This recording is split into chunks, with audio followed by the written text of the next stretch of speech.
We're talking a little football. 50 days out from the NFL draft today in Detroit. Dave Birkett, Lions writer, Detroit Free Press, out with his mock draft today. We had some fun talking about that earlier in the show. Dave, how are you, my friend? What up, fellas? How are you guys? Hey, Dave. Doing fantastic, my friend. Thanks for the time. Absolutely. Thank you so much for the time. Got it. Let me start with this, Dave. Before we get to the mock draft, 1 week from today, NFL free agency starts. What do you believe Brad Holmes' first order of business will be? That's a tough one. I mean, I saw, obviously, the USA Today report that they were one of the teams that inquired on L'Jarius Sneed. I certainly think there's some interest in adding, let's call it an impact player like Sneed. Not that there's many of those guys left on the market. I don't know if that means they will do that.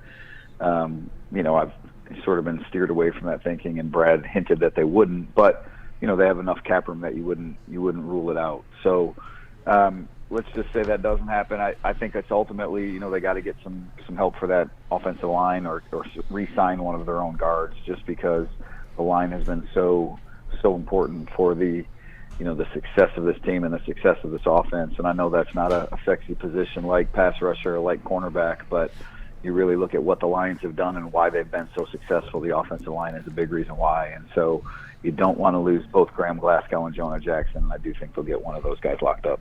Do you believe the team has a preference? I mean, I feel like, to me, Glasgow is a guy that could play multiple positions. Would it be in that order, Glasgow, Jackson, or just either or?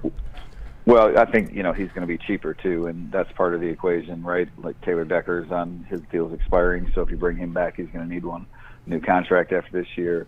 Frank Ragnow's one of the higher paid centers in the NFL. Penei Sewell probably get a deal, the next, let's call it 15 months or so, and that's a guy that he's going to be the highest paid offensive lineman in the NFL. So you only have so much money to go around at so many positions. I think Glasgow's contract will be, shorter and for less money. And so, for those reasons, along with maybe the versatility, it probably fits better into what the Lions are trying to accomplish. Dave, if you look at what Brad Holmes has done in free agency, take the draft aside, last year, obviously a home run with David Montgomery, re-signing Glasgow. You signed C.J. G.J. to a one-year deal. A lot of guys on prove-it deals. And, of course, Cam Sutton, 3 years, $33 million, I believe it was last year. But really has not gone out and spent that huge salary on a big-time free agent. And look, we're all filling time up here in really a dead period of sports. You go out here and you make these proclamations, go get Chris Jones right now. You're one player away from the Super Bowl. Does percentage chance, let's put it like this, let me ask you like this, percentage chance Brad Holmes goes out and signs a big-name free agent to the type of money that a Chris Jones would get, or anybody else out there, the free agent that, you look at, 4 years, $100 million, or 4 years, $80 million, something like that. Do you see that signing happening? I got a player. No, that's not, Brad's MO. I mean, again, like if you're going to sign L'Jarius Sneed or trade for him, you're going to have to give him a big contract. I don't know exactly what he's going to cost, but let's call it, 4 years and $75 million, right, somewhere in that neighborhood for a cornerback, and he's a really good one. But I can't imagine, not that Chris Jones is going to hit free agency, but I can't imagine, as good a player as he is, that's the type of contract that they execute. Now, would we all like them to? Of course, but that, Brad has shown us in 3 years, that's the Lions have signed. The players they've signed have been very team-friendly contracts in terms of time, or money. And so, the way that they're building this thing is through the draft, and they don't want to have any of these albatross contracts, and they've done a really good job of that so far. I do believe that, when the time comes that, Brad will be aggressive, and so maybe this is the time that they try to do that for a guy like a Sneed. But, there's only a handful of those guys that are even worth chasing on the open market. Dave, what's going on, man? It's been a long time. How you been? Yeah, I'm doing good, man. How about you? I can't complain, man. I'm doing well myself. Just getting older. With that said, I think that's all that happens, man. You just get older. Life, this is man. about it, though. Quick question though. I think the wide receiver position is one of interest for me, not only because I played, because of what happened last year. Obviously, Josh Reynolds won't be rejoining the team. Jameis Williams, you're trying to see if he's going to break out as a number 2. Obviously, Amon-Ra St. Brown is going to be your stud as an all-pro wide receiver. What are they in the market for wide receiver-wise? Is it somebody they pick up in the free agency market, or is it somebody they draft? Because I definitely know they need another wideout, man. Yeah, no, you're right. I mean, you need let's call it a number 3, because they're counting on Jamison to really be that number 2 and that complement to Amon-Ra, this fall. And I think he's ready. I mean, at least you have to give him the opportunity to prove he can do it or not. And this is the year. I think they're looking for a guy like a Josh Reynolds. A guy that, I heard some numbers being floated around in Indy that Josh Reynolds, maybe he's going to get, $6 or $8 million or whatever he's hoping for. It seems a little steep to me, Ooh. but that caliber receiver, hey, Brave Man, the money's gone up, right, since you played it.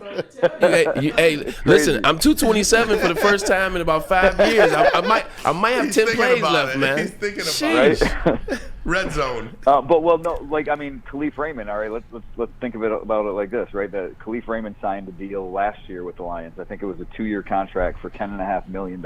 Wow. And he, there's return duties that he has as well, but he's making more than $5 million a year, and he's your number 4 receiver and return man. So, if you talk about your number 3, right, maybe that's, I don't know what that comes to, $6 or $7 million a year. So that's sort of the going rate for some of those guys now. And it seems a lot. It's sticker shock because, man, that's the money that, when they signed Marvin Jones, when Kelvin Johnson left, it was a 5-year, $40 million deal, $8 million a year. And now you're paying that for your number 3 receiver. So, but you know what, Dave? Not to cut you off, you want to make sure that guy's making $6 or $7 million, because what happened in the playoff?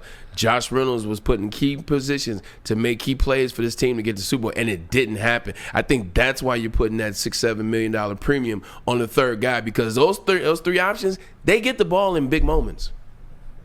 That's right. They're on the field, even though we look at the roster and we say, it's Amon-Ra and it's Sam Laporta and Gibbs and J-Mo and so maybe he's down that list, but man, all those guys are not going to stay healthy all season. You are extremely lucky if they're all there in week 18 playoffs, whatever it may be. So I don't know that they're going to be big spenders in free agency at the receiver position, but they will add some sort of veteran, whether it's Josh Reynolds coming back or someone else. And then it's a good receiver draft. That there's a ton of receivers that come out now, capable players, and so it certainly wouldn't surprise me if somewhere in the draft, in those first 4 rounds, let's say that Brad went ahead and added another receiver to the stable. Hey, Dave, let me give you the situation that we talked about 20 minutes ago. You're at pick 29, your home team, you're picking in the draft, 300,000 people are downtown. If Kansas City says, all right, look, I got 2 teams that want Snead. One's offering me a high second rounder. Hey, Lions, you want him? It's going to cost you your 29th pick. If you're Brad Holmes, are you doing that deal? Say that one more time, Az. I'm sorry. It's okay. I cut out there would you trade the 29th pick for Snead? Yeah. Well, I would, because I'm a little more of man, this is a window that you got to take and you got to go for it. But I don't, looking at what it costs to get Jalen Ramsey, what it costs to get some of those cornerbacks, I think, maybe Snead can be had for a 2, because you got to remember you're paying him a really big contract too. And now look, the Lions 1, is that really a 2? How is that sort of valued? Right. So I would do it, because I think L'Jarius Snead is a really good player. I wrote this the other day. I know there's a healthy respect for him in the Lions front office. I know they think he's a good player. He fits what they want. He would really help that defense, right? I think you get a good cornerback that helps the pass rush, or you get a good pass rush that helps the secondary. So I would do it, because I think the Lions are Super Bowl contenders, and I think that helps them a lot. But I don't know how keen Brad would be on that. I know, and I think we would all do that. As far as, you don't know what you're going to get at 29. You're taking a chance. They're not picking in the top 5 anymore, top 10. This is pick 29. It's going to go on at 11:30 at night on the big show. I mean, I don't know if I could wait that long to get an offensive lineman at that pick. God forbid. But I'm just saying, you got all this money. You freed up all this money, and I know they want to sign their own guys. But come on, man. You're You were 1 minute away from going to this freaking Super Bowl. 1 minute away from going to the Super Bowl. Make a splash, man. Why? What are you waiting for? I hear you, man. I think, I did have a little bit of this discussion with someone in Indianapolis, and I think the counterpoint to that is like, look, if you're going to spend, let's just say $15 million, $20 million for the sake of argument on one player, right? That's going to be your big free agent expenditure. Correct. Would you rather do that, or would you rather get 3 players for $5 million? 3 good depth guys that are going to be that number 3 receiver type, number 2 cornerback type that are going to play, key moments for you and are going to be depth pieces because someone's going to get hurt. If you splurge on the one guy, well, when 2 other guys go down, maybe you don't have the necessary backup for it. Whereas if you take that, the spread it around approach, then when those guys go down, you're ready for it. And the Lions I think they've built a really good roster, a deep roster. It's young. And, part of it is, when you have those rookies cost controlled, like looking in the future when you're paying Aiden Hutchinson and Sewell along with St. Brown and Goff and all these guys that you're going to pay, like those guys on those rookie deals become more important. So it's a lot more complicated than, you and I and everyone else who wants this to happen, maybe, make it out to be. But speaking from my chair, not being in charge of the organization, I would do it because I think L'Jarius Sneed, could be a difference maker for this defense. Listen, man, the salary cap's a joke. It's a joke. You got New Orleans a few years ago. I think they were minus $70 million, and they wound up signing players out of nowhere. I mean, you can manipulate the money. Honestly, the cap doesn't even matter to teams, but what does is the cash spend. And every team has a budget, and if you're going to give Jared Goff a $200 million contract with, I don't know, $75 million guaranteed, whatever signing bonus he gets, and you're going to give Amon-Ra, St. Brown a $110 million contract, and he's going to get half of that guaranteed, and a lot of that up front. Well, all of a sudden you're eating into not your cap, but you're eating into the money that you can actually spend this year. And I don't think the Lions are going to be really close with getting anything done on Aleem McNeil right now, but that's fine. They would know inside a lot more if they are going to spend on an Aleem McNeil or a Penei Sewell this offseason. And if that is the case, that's another huge signing bonus that's coming due. So all of a sudden, that's where it's not the cap that hamstrings teams. Typically, it's how much cash they have to spend in a given year. You've never been to a Super Bowl. I'm dropping the microphone. You've never been to a Super Bowl. That's it. Hey, Dave, let me ask you in the time remaining, and just 2 quick ones before we get out of here, and thanks so much for spending this time with us, about your mock draft. Is there any position outside of quarterback that you would be shocked that they take? Because, for instance, I love the pick of the offensive lineman at 29 that you had, because that's what this team's identity is, and I'm a big believer, make what you do great even greater. And I would be fine if they take the player that you have going before the Lions pick, Keon Coleman, wide receiver, Florida State. Should Lions fans be shocked if the Lions take a wide receiver there?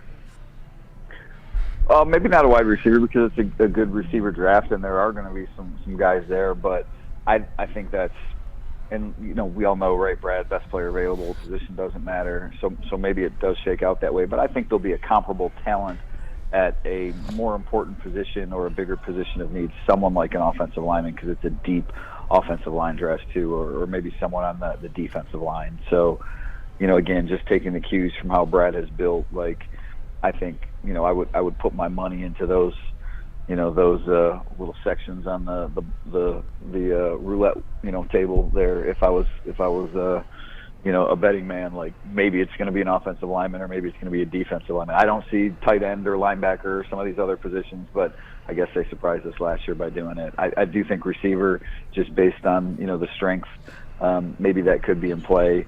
But, if that was the case, maybe that would tell you something about what they plan for Jamison Williams and the fifth-year option that they'll have to pick up after next season too. Final question. You were in Indianapolis. What was the talk? What was the buzz about J.J. McCarthy? Well, I left, just to be honest, I left, before he threw and before he even talked. So I was there. I got in Monday and I left Thursday. So I wasn't, privy to a lot of the JJ thing. But I know that, he was talking to some people about the quarterback market, just trying to figure out what Kirk Cousins was going to do. A lot of people in Indy thought, Cousins was going to leave Minnesota, and Atlanta was the most likely landing spot. I wrote before my first mock draft, I had JJ at top. I don't know what I had him, 12th pick, first half of the first round, and I came away convinced, that's where he's going. Like, this guy is.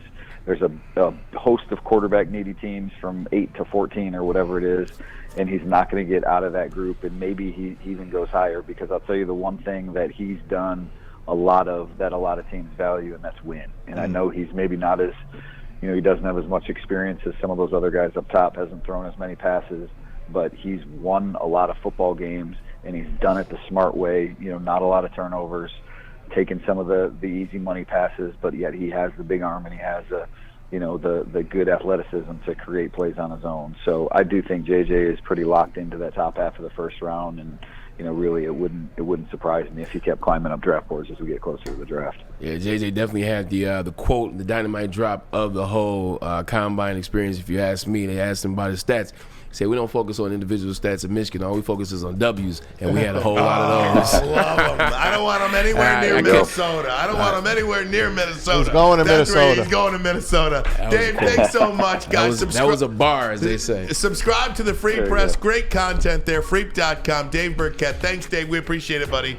You got it, guys. Talk to you again. Thanks, Dave. You got it.